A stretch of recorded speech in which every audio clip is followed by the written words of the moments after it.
ಪ್ರಿಯ ಬಂಧುಗಳೇ, ಎಲ್ಲರಿಗೂ ನಮಸ್ಕಾರ. ರಾಮಲಾಲ ಪ್ರತಿಷ್ಠಾಪನೆ ನೆರವೇರಿಸಿದ ಪಂಡಿತ್ ಲಕ್ಷ್ಮೀಕಾಂತ್ ದೀಕ್ಷಿತ್ ಅವರು ನಿಧನರಾಗಿದ್ದಾರೆ. ಇವರು ಯಾರು ಎಂಬುದನ್ನು ತಿಳಿದುಕೊಳ್ಳೋಣ ಬನ್ನಿ.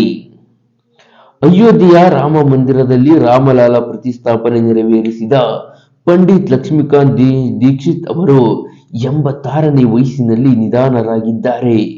ಅವರು ದೀರ್ಘಕಾಲದಿಂದ ತೀವ್ರ ಅನಾರೋಗ್ಯದಿಂದ ಬಳಲುತ್ತಿದ್ದರು.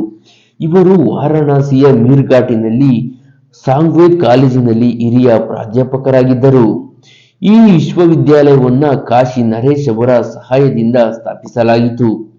ಆಚಾರ್ಯ ಲಕ್ಷ್ಮೀಕಾಂತ್ ಅವರನ್ನು ಕಾಶಿಯ ಯಜುರ್ವೇದದ ಶ್ರೇಷ್ಠ ವಿದ್ವಾಂಸರಲ್ಲಿ ಒಬ್ಬರೆಂದು ಪರಿಗಣಿಸಲಾಗಿದೆ. ಅಷ್ಟೇ ಅಲ್ಲ, ಲಕ್ಷ್ಮೀಕಾಂತ್ ದೀಕ್ಷಿತ್ ಅವರನ್ನ ಆರಾಧನೆಯಲ್ಲಿ ಪರಿಣಿತರೆಂದು ಪರಿಗಣಿಸಲಾಗಿತ್ತು. ಲಕ್ಷ್ಮೀಕಾಂತ್ ದೀಕ್ಷಿತ್ ಅವರು ತಮ್ಮ ಚಿಕ್ಕಪ್ಪ ಗಣೇಶ್ ದೀಕ್ಷಿತ್ ಭಟ್ ಅವರಿಂದ ವೇದಗಳು ಮತ್ತು ಆಚರಣೆಗಳಲ್ಲಿ ದೀಕ್ಷೆಯನ್ನ ಪಡೆದರು. ಇವರು ಮೂಲತಃ ಮಹಾರಾಷ್ಟ್ರದ ಸೋಲಾಪುರ ಜಿಲ್ಲೆಯ ಜೂರ್ ಮೂಲದ. ಲಕ್ಷ್ಮೀಕಾಂತ್ ದೀಕ್ಷಿತ್ ಅವರ ಕುಟುಂಬವು ಹಲವಾರು ತಲೆಮಾರುಗಳ ಹಿಂದೆ ಕಾಶಿಯಲ್ಲಿ ನೆಲೆಸಿತು. ಅವರ ಪೂರ್ವಜರು ನಾಗ್ಪುರ ಮತ್ತು ನಾಸಿಕ್ ಸಂಸ್ಥಾನಗಳಲ್ಲಿ ಧಾರ್ಮಿಕ ಆಚರಣೆಗಳನ್ನು ನಡೆಸಿದರು.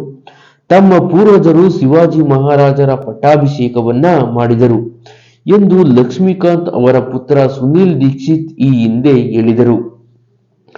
ಇದಲ್ಲದೆ ಅವರು ಡಿಸೆಂಬರ್ 2021ರ ಕಾಶಿ ವಿಶ್ವನಾಥ ಧಾಮ್ ಲೋಕಾರ್ಪಣೆ ಪೂಜೆಯಲ್ಲೂ ಭಾಗವಹಿಸಿದರು. ಪ್ರಿಯ ಬಂಧುಗಳೇ, ಇಂಥ ದೇವರ ಭಕ್ತನಿಗೆ ಅವರ ಆತ್ಮಕ್ಕೆ ಶಾಂತಿ ಸಿಗಲೆಂದು ಹಾರೈಸಿ. Thank you. ಧನ್ಯವಾದಗಳು.